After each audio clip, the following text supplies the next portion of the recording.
နောက်တစ်ချက်ကတော့ကျွန်တော်တို့ဒီချစ်တဲ့သူတွေကိုတန်ဖိုးမြင့်တင်ပေးရမှာမယ်ဒါလည်းကျွန်တော်တို့ဒီချစ်ချင်းမြတ်တာမှာပါဝင်တဲ့အရေးပါတဲ့ချက်တစ်ခုလို့လည်းဆိုနိုင်တယ်ဗျဘာဖြစ်လို့လဲဆိုရင်ကျွန်တော်တို့ကိုချစ်တဲ့သူတွေကိုလေးစားခြင်းတန်ဖိုးထားခြင်းပြုစုပြောင်းထောင်ခြင်းကျင်နာခြင်းတွေမြင်လို့ခြင်းတွေဟာမဖြစ်မနေရှိတင်ပါတယ်ဒါတာမန်ချိန်မျိုးတွေမှာဗျာပို့ပပနေတတ်တာတော့ကောင်းပါတယ်ဒါပေမဲ့တကယ်လိုအပ်လာတဲ့အချိန်ဒီမှာတော့ဒါတွေကရှိရှိနေရတယ်ပေါ့ဗျာကိုချစ်တဲ့သူတက်နိုင်တဲ့လောက်ရှိတဲ့လက်ခံပြီးကျွန်တော်တို့ကကိုချစ်တဲ့သူရဲ့တန်ဖိုးကိုလည်းကိုတက်နိုင်တဲ့လောက်ပေါ့နော်မြင့်တင်ပေးရမယ်ဆိုတာအရာကျွန်တော်တို့ရဲ့ဒါတာဝန်တစ်ခုလေဗျာဟုတ်တယ်မလားဒါချစ်ချင်းမြတ်တာနဲ့ပေါ်ပေါက်လာတဲ့တာဝန်သိစိတ်လို့ပြောရရင်ဒါမမောက်ဘူးဗျာကိုရမ်းမှချစ်တဲ့တခုပြောပြီးတော့တန်ဖိုးမထားလို့ရှိရင်ကိုချစ်တဲ့သူတွေဘယ်သူမှလာပြီးတော့တန်ဖိုးထားအောင်မလားဟုတ်တယ်မလားတခုတော့ရှိတာပေါ့ဗျာလူတယောက်ကိုကျွန်တော်တို့ချစ်လို့အားကြီးလို့မကောင်းကောင်းအတင်းသွားပြီးပြုပြင်မယ်အတင်းတိုးတောင်းအတင်းရှောက်လို့တာမျိုးတွေတော့ဒါတွေကမလုပ်သင့်ဘူးလေဗျာဒါကတော့ချုပ်ချယ်ပြီးတင်းစိတ်ကျဉ်းကြအောင်လုပ်တာတွေဒါတွေကတော့သတိထားမယ်ဟုတ်တယ်မလားဒီမကောင်းတဲ့ဒါတော့ချုပ်ချယ်တဲ့ဘိုင်းတွေပါသွားတာပေါ့ဗျာနော်ကိုကပြုပြင်မယ်ပို့ဆိုးရမျိုးတွေပေါ့ဒါမျိုးတွေရှိတတ်တယ်ဒါကြောင့်မလို့မကောင်းတဲ့ကျွန်တော်တို့ဆိုးရစီမဲ့အရာမျိုးတွေမဟုတ်ရင်ပဲဒုတိယရဲ့အရှိနဲ့အရှိတီကိုနားလည်ပြီးတော့ကျွန်တော်ဗီဇတွေကကျွန်တော်တို့ပြုပြင်လို့ပြောင်းလဲပြီးလို့များနေတာကိုလက်ခံပြီးတော့ကျွန်တော်တို့အရှိကိုအရှိတိုင်းနားလက်ခံပြီးကျွန်တော်တို့တွေကတောင်းဖို့ထားတာမလားပုံမှန်တူရှောင်းနေတယ်ဗျာဒီလမ်းလေးတွေပေါ်မှာရှောင်းနေနေကလုံးမတိစုမညစ်အောင်ပဲကျွန်တော်စောင့်ရှောက်ပေးမယ်ပို့ပြီးတော့ကောင်းတယ်မလားကျွန်တော်တို့ကတစ်ခါတည်းရမှာဗျာဒလွဲလောက်တော့ကြတယ်ဗျာဘယ်မှမသိရတဲ့သေးလေးကိုကြတော့ဗျာဖော်ပြီးတော့ပေါ့နော်ကိုမိသားစုကိုပတ်ဝန်းကျင်ကိုချစ်ရတဲ့သူတွေကိုကြတော့ချို့နေရာတွေမှာတကယ်လိုအပ်လာတဲ့ချိန်တွေမှာတန်ဖိုးထားဖို့ပြန်လည်လေးစားဖို့ကြတော့ကျွန်တော်မေ့နေတဲ့ကြတာမျိုးရှိတယ်လေဥမာလားအဝင်ဖုန်းလေးတို့ကအစားဗျာကျွန်တော်တို့တေချာ view site ပြန်ခေါ်ပြီးမေးနေတာမျိုးတွေအကျိုးအကြောင်းလေးဘာအကျိုးအကြောင်းရှိလို့ဒါလေးပြောပြဘာအကျိုးအကြောင်းရှိလို့ဒီဖုန်းလေးမကင်နိုင်တဲ့ဒါလေးဒီအကျိုးအကြောင်းလေးပြောပြဖို့တွေကဘာမှသိခက်ခဲတဲ့ကိစ္စတော့မထင်အောင်ဗျဒါမဲ့ဘာမှမဟုတ်ဘူးလို့ထင်ရမယ်ကိုချစ်တဲ့သူတွေပုံမှာတော့ဒါအတိမတ်ပြုခြင်းဆိုတဲ့အဓိပ္ပာယ်ကိုဒါတက်ရောက်စေတယ်ဗျတစ်ဖက်ကစကားကိုအလေးပေးနားထောင်တာမျိုးတွေနားလည်ပေးတာမျိုးတွေနောက်ပြီးတော့ဒီအပြစ်သဘောဆောင်တဲ့ပြောဆိုလာမှုတွေကိုအစပေါ့ဗျာကျွန်တော်တို့ဒီဥပ္ပခါနဲ့နားလည်မှုတွေပေါ့နော်ဒါတွေပေးနိုင်တာကျွန်တော်တို့တွေမှာရှိတဲ့နဲ့ဒါတွေကိုကျွန်တော်လုပ်တဲ့နေဆိုတာကျွန်တော်တို့တွေမှာရှိတဲ့နဲ့respect တစ်ခုလို့ပြောရရင်တော့မမှားဘူးဗျာလေးစားမှုတစ်ခုပေါ့နော်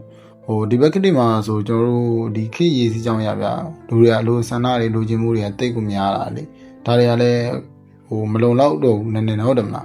ဒါတွေတည်ပြီးသားလေဗျာဟုတ်တယ်မလားကျွန်တော်တို့ချစ်လို့ဗျာရွေးချယ်ထားတဲ့သူတွေပေါ်မှာတော့ကျွန်တော်တို့ကဒီပြည့်စုံခြင်းကိုလိုက်ပြီးတော့တွက်ချက်နေမယ်ဆိုဗျာကျွန်တော်တို့ရှိနေတဲ့ပြည့်စုံခြင်းလေးတွေပဲရွေးပြီးတော့ကျွန်တော်နားလည်ပေးတဲ့နေလို့ထင်တယ်ဗျာဘာကြောင့်လဲဆိုတော့ဗျာလောကမှာရာတန်းပြည့်စုံနေမှာမဟုတ်တာတော့ဒါလုံးဝ 100% သိကြတယ်ဗျာလုံးဝ100% အပြည့်တည်ကြကောင်းမွန်နေတာမျိုးမရှိဘူးဆိုတော့ကျွန်တော်တို့နားလည်တော့ရပြီလေဗျာဟုတ်တယ်မလားဥပမာပြောရင်ဗျာအိမ်မှာပဲကျွန်တော်မိဘတွေပဲကြည့်ဗျာအိမ်မှုကိစ္စတာဝန်ကျေပြီးတော့ဗျာအများနဲ့သားသမီးနာမှာအများစီ queue site ပေးနေတယ်ကျွန်တော်မိခင်တယောက်ဗျာတွားပြီးတော့ငွေမရှာနိုင်လို့ဆိုပြီးတော့တွားပြီးတော့ပြဿနာမချနိုင်ဘူးလေဟုတ်တယ်မလားအဲ့မိခင်ကလည်းဒီမိသားစုနဲ့ဒီအိမ်ရဲ့တာဝန်တွေကိုထမ်းဆောင်နေတဲ့အတွက်ကြောင့်လို့သူကတော့ငွေရှာနိုင်မှာမဟုတ်တော့လုံးဝသိကြပဲလေဗျာဒါရိုးလေးတွေးကြည့်ကျွန်တော်နားလည်လို့ရတယ်ဟုတ်တယ်မလားသူရဲ့အချိန်တွေအားလုံးကဒီရာပေါ်မှာရင်းနှီးမြှုပ်နှံလာနေဗျာငွေမရှာနိုင်တော့သွားပြီးပြင်မြင်တော့ခင်ဗျားတို့ဥပမာပေးတဲ့အတိုင်းပဲဗျာခင်ဗျားတို့ကျွန်တော်တို့ကဒီရေတဝက်ထဲမှာရေတဝက်ထဲရှိတဲ့ဖန်ခွက်တစ်ခွက်တွေကိုဗျာကျွန်တော်ကြည့်လိုက်ပြီးတော့ကျွန်တော်မပြေးတဲ့အပိုင်းကိုပဲရွေးမြင်တာမျိုးတွေဗျာဟုတ်တယ်မလားဒီလိုပဲပေါ့ဗျာဖခင်တယောက်ဆိုတာလည်းသူ့မှာဒီမိသားစုမျက်နှာမငယ်အောင်ဒီမိသားစုလေးပြည့်စုံလာအောင်ဒီမိသားစုလေးပြည့်စုံတဲ့မိသားစုလေးတစ်ခုဖြစ်လာအောင်တစ်ဖက်တစ်လမ်းကနေပြီးတော့ကျွန်တော်မိသားစုရဲ့တောက်တန်ဖြစ်ကျွန်တော်ငွေရှာပေးနေတဲ့သူတယောက်ပဲလေဗျာဟုတ်တယ်မလားဒီအတွက်ကြောင့်လို့ဗျာသူ့ရဲ့အချိန်အားလုံးကတော့ဒီမိသားစုပုံမှာလုံးဝအမြဲတစေကြီးမရှိနိုင်တော့တော့အချိန်မပေးနိုင်တော့ကျွန်တော်ကနားလည်းပေးနိုင်ရမယ်လေဟုတ်တယ်မလားဒါကြောင့်လို့ဗျာဒီရိုးရှင်းတဲ့အရာလေးကိုကျွန်တော်တို့မြင်အောင်ကြည့်နိုင်မယ်ကျွန်တော်တို့ကိုချစ်ရတဲ့မိသားစုတွေချစ်သူတွေမိတ်ဆွေတွေပုံမှာတန်ဖိုးထားမယ်ဆိုတဲ့အရာကျွန်တော်တို့လုံတော့တယ်ဗျာဟုတ်တယ်မလားချစ်သူကြီးသားတွေမှာဆိုလေဗျာကျွန်တော်တို့တစ်ခုပဲကြည့်ဗျာရည်မှန်းချက်ရည်ရွယ်ချက်ရှိတဲ့သူတွေဘဝအတွက်ကြိုးစားနေတဲ့အဲ့လိုမျိုးချစ်သူမျိုးလိုချင်ပါတယ်ချစ်ပါတယ်ဆိုရင်ကျွန်တော်တစ်ဖက်ကသူ့ရဲ့ဒီအမြဲတစေကိုပုံမှန်ချိန်မပေးနိုင်တာတွေသူ့ရဲ့အားလမှုတွေကိုတော့ကျွန်တော်နားလည်ပေးနိုင်ရမယ်ဟုတ်တယ်မလားဒါမျိုးတွေပေါ့ဗျာဒီလိုသူမားလက်တာတော့မှ တချို့ချိန်လေးတွေမှာငေါ့ကယူဆိုင်ပါလားအချိန်ပေးပါလားဆိုတာလေးတွေကကျွန်တော်တကယ်ချစ်တယ်တော့ဒါတွေမြင်လို့ရတယ်ဗျဟုတ်တယ်မလားကျွန်တော်တန်ဖိုးထားကောင်းမှကျွန်တော်နားလေတာပေါ့ဗျတခုတော့ရှိတာပေါ့ဗျာဒါပေမဲ့ဟိုကအားရတာတမင်စာမပြန်တာမျိုးတွေနော်မချစ်တော့လို့မဆက်သက်တာမျိုးတွေကိုဘက်ကပဲတစ်ချိန်လုံးစနေရတဲ့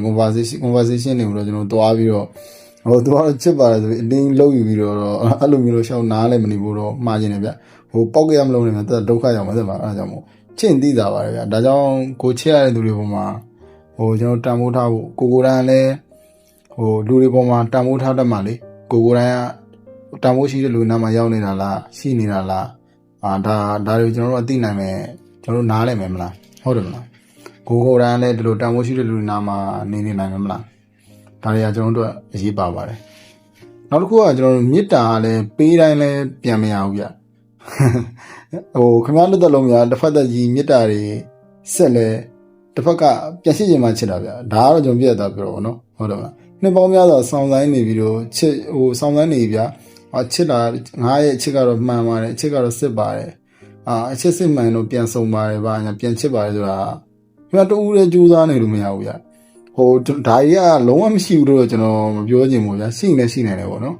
်ဒါပေမဲ့ရှားတယ်လို့တော့ထင်တယ်ဗျတေချာတော့အများဆုံးရှိတာတော့ကျွန်တော်ဒီအချစ်ဝတ္ထုနဲ့ဒရာမာရုပ်ရှင်တွေထဲမှာတော့ဒါတွေကတေချာတယ်ဗျရှိတာများတယ်တကယ်တော့အချစ်မြတ်တာဆိုတာလည်းကျွန်တော်ဒီ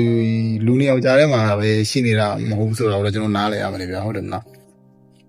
တကယ်ချစ်ချင်းမြတ်တာဆိုတာဗျခင်ဗျားပေးလိုက်တိုင်းပြန်မရတာမျိုးတော့မရှိပါဘူးဒီလောကရဲ့သဘောရောက်ပါခင်ဗျားပေးလိုက်တဲ့အရာတိုင်းခင်ဗျားရဲ့စေတနာအတိတ်နဲ့ပုံမှာမူတည်ပြီးတော့ခင်ဗျားပြန်ရနိုင်တယ်ပေါ့နော်ဒါပေမဲ့နည်းနည်းလေးပေးလိုက်စကားပုံတော်ရှိသေးတာဗျဟုတ်တယ်မလားညောင်စီလေးလောက်ပေးလိုက်ရင်ညောင်ပေးလောက်ရတယ်ဆိုတာမျိုးတွေပေါ့ဒါတွေဒါတွေရှင်းအောင်ပြောရမယ်ဆိုတော့ဗျကျွန်တော်တစ်ခွာပြောနေကြတဲ့တန်တရားလို့ပေါ့ဗျကိုစိုက်တဲ့တရားတစ်ချိန်မှာတော့ကိုတိုင်းပြန်ရိတ်သိမ်းရမှာပေါ့နော်ဒါကြောင့်ခင်ဗျားပေါ်ထဲမှာရှိတဲ့မိသားစုမိတ်ဆွေချစ်သူပေါင်းသိနေပေါ့ခင်ဗျားချစ်ရတဲ့လူတွေကိုထားလိုက်တဲ့မေတ္တာအဲ့ဒီတစ်စုံတစ်ယောက်ပေါ်မှာဒါစစ်မှန်တယ်ဆိုလို့ရှိရင်အဲ့ဒီတစ်စုံတစ်ယောက်စီကပြန်ရခြင်းမှရမှာပေါ့နော်ဒါပေမဲ့အခြေအနေတစ်ခုကြောင့်ပြန်မရခင်တော့မှသိကြပါတယ်တခြားတစ်ဘက်ကဒီကြောင့်ပြန်လှည့်လာအောင်ပါအဲ့မေတ္တာဒီချင်းမေတ္တာကလည်းကျွန်တော်တို့ဒီစောင့်ဝန်းတစ်ခုနဲ့တူတယ်ဗျဒါတော့နားလေတဲ့နဲ့ထင်တယ်ဗျသမီးသားတွေဆိုရင်ကျွန်တော်တို့ဒီတိုင်းကိုကချစ်ပေးလိုက်ရတယ်နားလေပေးလိုက်ရတယ်ကိုကတန်ဖိုးတွေထားပေးလိုက်ရတယ်မေတ္တာအမှန်တွေပေးခဲ့တာတော့မှကိုစီကနေထွက်သွားရင်မချစ်တတ်ကိုစီကနေထွက်ခွာသွားရင်ပေါ့ဗျမချစ်တော့တာမျိုးဆိုရင်လည်းကိုကအကောင်းဆုံးသိခံပြီးတော့လမ်းခွဲခြင်းတွေနဲ့ပဲသူနှုတ်ဆက်ပေးလိုက်တယ်ဗျဘာဖြစ်လို့ဆိုတော့တစ်ချိန်ချင်းမှာတော့ခမ ्या ဘောကိုလည်းခမ ्या တန်ဖိုးထားခဲ့တယ်လို့မျိုးမျက်နှိုးခဲ့တယ်လို့မျိုးချစ်တယ်လို့မျိုးခမ ्या ဘောမှာချစ်မဲ့မျက်နှိုးမဲ့တန်ဖိုးထားမဲ့သူကပြန်ပြီးဝင်ရောက်လာအောင်ပါပဲလေကျွန်တော်တို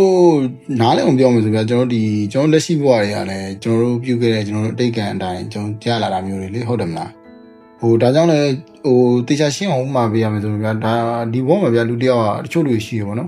့မွေးကလေးဘဝမှာဘာလို့ဘာမှမပြောစရာမလိုအောင်စိတ်ပိုင်းရုပ်ပိုင်းဆိုင်ရာငွေကြေးပိုင်းဆိုင်ရာတွေပြည့်စုံနေတာမျိုးဘာမှမလုပ်ဘဲနဲ့အတင်ထိုင်စားအောင်ပေါ့ဗျာဟုတ်တယ်မမိဘမွေးနေတားချမ်းသာတဲ့လူတွေမျိုးတားပြည့်စုံတဲ့လူတွေမျိုးပေါ့လူတွေလိုမျိုးပေါ့ဗျာ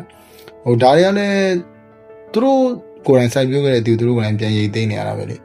ဒါလည်းသူတို့ရဲ့ကျွန်တော်တို့မှာကျွန်တော်တို့မမြင်နိုင်တော့တယ်ဗျာသူတို့အတိတ်ဘဝမျိုးမှာသူတို့အတိတ်ဘဝကြီးမားတဲ့ပေးဆက်မှုမျိုးတွေကြီးမားတဲ့ကောင်းမှုတွေကြီးမားတဲ့စေတနာတွေရှိခဲ့တာတော့သိကြတယ်ဗျာဒါတွေရှိလို့လေသူတို့ဒါတွေပြင်ရတာပေါ့ကျွန်တော်မလုပ်နိုင်လုပ်ခဲ့လို